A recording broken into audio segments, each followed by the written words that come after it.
A'udzu billahi minasyaitonir rajim. Bismillahirrahmanirrahim. Alhamdulillah rekan-rekan sekalian, Assalamualaikum warahmatullahi wabarakatuh. Kita bisa ketemu lagi ya, melanjutkan bincang ringan, ngobrol santai seputar Quran, seputar tafsir, seputar hadis ya, seputar keislaman. Nah, rekan-rekan sekalian, pada kesempatan yang lalu kita sudah ceritakan ya bagaimana posisi Al-Quran, posisi hadis ya, posisi tarikh, sirah ya, dan juga usul fikih ya, dan semua rujukan-rujukan di dalam Islam itu posisinya kita mengerti baik secara doktrin teologis Al-Quran maupun secara fakta historis. Nah, rekan-rekan sekalian, pernah pada suatu hari ya, seorang kawan itu berusaha menyamakan ya, kedzonian hadis itu katanya sama dengan kedzonian Al-Quran ya. Dia mengatakan hadis itu ada yang qat'i, ada yang dzonni. Begitu juga Al-Quran, ada yang qat'i, ada yang dzonni gitu. Kata dia seperti itu. Jadi sederajatnya itu disamakan ya. Layaknya hadis yang di situ ada qat'i dan juga dzonni, begitu juga Al-Quran yang itu ada qat'i dan itu ada dzonni. Kata dia seperti itu. Padahal sejatinya telah kita tahu bahwasanya semua hadis itu asalnya adalah dzonni. Menurut saya tidak ada hadis itu yang qat'i, itu enggak ada ya. Hadis itu, semua hadis itu tidak ada pada zaman Nabi SAW. Semua hadis itu direkonstruksi, ditulis, adanya itu belakangan ya. 100 tahun lebih setelah Nabi Muhammad wafat, bahkan hampir 200 tahun. Nah, kita pahami dulu rekan-rekan sekalian istilah qat'i dan dzonni di dalam Al-Qur'anul Karim ya. Ini jelas berbeda dengan dzonninya hadis ya. Jelas berbeda dzonninya Al-Quran dengan dzonninya hadis ya. Dzonninya hadis itu secara jalur periwayatan, jadi secara wurudnya, secara jalur periwayatan dari A, B, C, D, E itu dzonni kalau hadis ya. Secara periwayatannya itu. Jadi sampainya Al-Quran kepada generasi berikutnya ya, generasi atba'ut tabi'in, dari sahabat, dari nabi, ini kalau hadis ini dzonni ya. Tetapi kalau Al-Quran itu qat'i ya, dari atba'ut tabi'in, dari sahabat, dari nabi. Al-Quran ini qat'i, itu la raiba fihi, sudah ittifaqul ulama ya. Semua ulama itu muttafaq alaihim sudah. Jadi sepakat bahwasanya Al-Quran itu qat'i sampai kepada kita ini ya. Secara jalur periwayatan itu qat'i.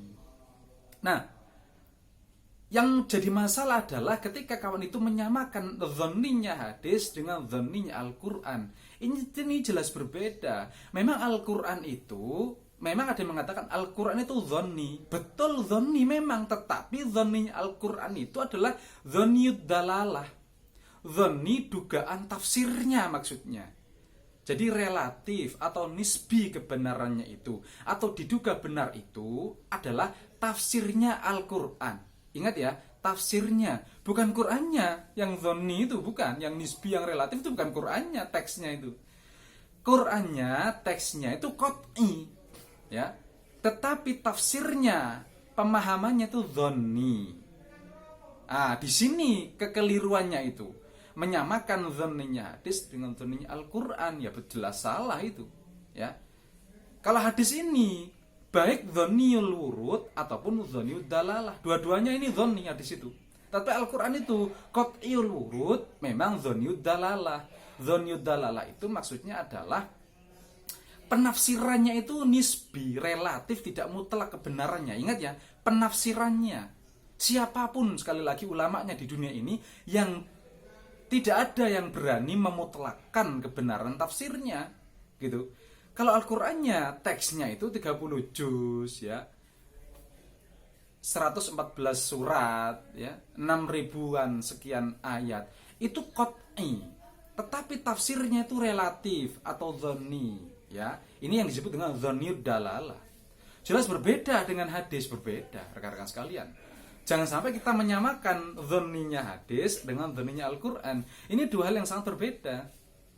Ya, kenapa? Dari awal sudah kita tahu bahwasanya Al-Qur'an itu memang sudah dikawal betul oleh Nabi Muhammad SAW dengan para sahabatnya. Ya. Inna nahnu nazzalna dzikra wa inna lahu lahafizun. Sungguh kami turunkan Al-Qur'an wa inna lahu lahafizun, dan kami yang menjamin otentikannya itu. Ya dijaga betul memang. Baik hafalannya maupun penulisannya itu dikawal betul oleh Nabi. Ya. Kalau kita melihat sejarah cerita itu, Nabi menunjuk Zaid ibn Ats-Tsabit. Ya, Zaid bin Tsabit.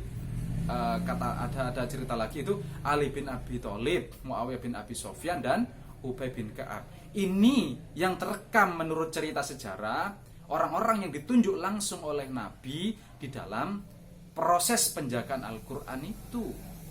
Ya, ditulis ya kalau menurut cerita itu ditulis di pelepah kurma, di atas batu ya, kemudian di kulit binatang ya. Itu jelas ya, sudah dikawal betul oleh Nabi. Memang Nabi itu katanya ummi. Loh, Nabi kok ummi, kok bisa mengawal tulis Al-Qur'an? Loh iya, Al-Qur'an itu pada awalnya itu kan langsung ditancapkan di hati Nabi. Nazala bi ruhul amin ala qalbik. Ya. Jadi turun Al-Qur'an itu dibawa oleh malaikat Jibril ke dalam hati Nabi, ya kan? Langsung ditancapkan ke hati Nabi sehingga Nabi itu hafal langsung udah. Ya, paham betul, nggak ada yang lupa udah. Ya. Jadi paham betul Nabi itu dalam Al-Qur'an itu. Jadi ketika disampaikan oleh Nabi, kemudian dihafal oleh para sahabat, ketika mau ditulis, dicek suruh baca.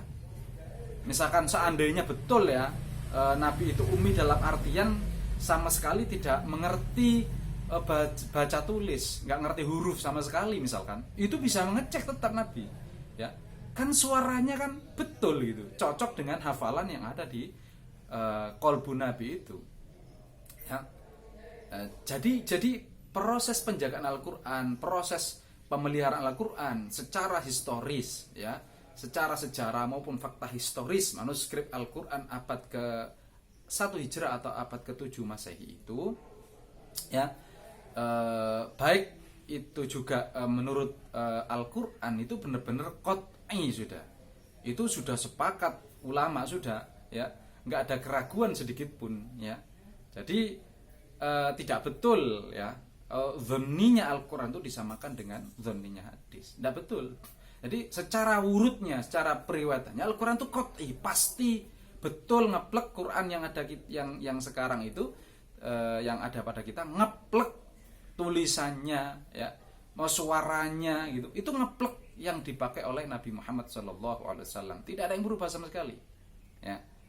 Itu secara wurudnya qat'i. Tetapi memang secara dalalahnya, secara pemaknaannya, penafsirannya, pemahaman ulama itu berbeda-beda. Itu yang disebut dengan dhonni.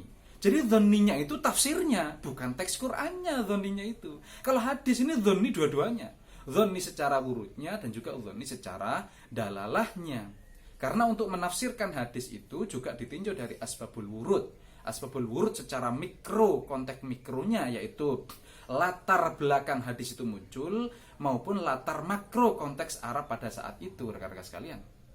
Ya, belum lagi kita penerapannya digunakan itu ilmu ma'anil hadis. Bagaimana cara memaknai hadis itu gak gampang. Nemu hadis satu kutip langsung diamalkan. Ini nggak betul ini. Harus melakukan proses namanya proses kontekstualisasi. Diketahui dulu konteks hadis, latar belakang hadis itu muncul ya. Kemudian disesuaikan dengan konteks sekarang. Seperti itu. Jadi hadis itu munculnya hadis itu tidak lepas daripada konteks, setting, waktu dan tempat pada saat itu. Sehingga ketika konteks itu berubah, pada sekarang kan zaman sudah berubah, konteks sudah berubah, zaman dan waktu tempat juga berubah. Maka kesimpulannya menurut usul fikih itu juga bisa berubah. Ya, hukum itu, kesimpulan hukum itu bisa berubah karena ilatnya atau sebab-sebabnya yang membuat itu harus berubah. Ya. Jadi hadis itu dzonninya hadis, secara wurudnya dzonni, secara dalalahnya, secara tafsirnya itu juga dzonni. Al-Quran ini wurudnya qat'i, tafsirnya, pemahamannya ini dzonni ya. Kalau dikatakan dzonni secara tafsirnya, ya memang. Artinya penafsiran Anda seperti itu, belum tentu penafsiran saya seperti itu juga. Ya, ulama satu bisa berbeda penafsiran di dalam Al-Quran, tidak apa-apa. Ya, tidak apa-apa. Yang penting kekokian Al-Quran itu sudah pasti gitu. Ya, itu rekan-rekan sekalian. Jadi menyamakan hadis itu ada yang qat'i, ada yang dzonni. Begitu juga Al-Quran ada yang qat'i, ada yang dzonni. Sehingga keimanan kita itu juga katanya oh enggak betul. Itu jelas salah, ya. Al-Quran itu dzonni secara dalalahnya, secara tafsirnya. Secara wurudnya qat'i. Kalau hadis ini dzonni secara wurudnya, al-aslu fil hadis dzonni. Ya. Al-aslu fil Quran dzonni fil wurud. Ya. Secara periwatannya itu qat'i Al-Quran itu. Secara periwatannya, jalur perawatan itu qat'i. Tetap tafsirnya itu dzonni, relatif ya. Tidak benar tafsirnya seseorang itu mutlak. Ulama siapapun di dunia ini tidak ada yang berani memutlakkan pemikirannya. Jadi itu rekan-rekan sekali lagi berbeda dzonninya hadis dengan dzonninya Al-Quran ya. Itu rekan-rekan sekalian, dzonninya hadis itu dari periwayatan dan penafsirannya. Al-Quran itu dzonninya hanya atau relatifnya itu hanya di dalam tafsirnya. Ya jelas siapapun orangnya itu, kecuali tafsir Nabi tentu saja ya. Siapapun orangnya selain Nabi itu tafsirnya relatif ya, tidak mutlak benarnya itu, tetapi relatif ya. Ini disebut dzonniyud dalalah, yakni relatif kebenaran tafsir Al-Quranul Karim. Itu dulu rekan-rekan sekalian yang ingin saya ceritakan pada kesempatan kali ini. Insya Allah kita akan lanjutkan di sesi berikutnya. Terima kasih atas perhatian. Akhiru da'wahum anilhamdulillahirabbil alamin. Assalamualaikum warahmatullahi wabarakatuh.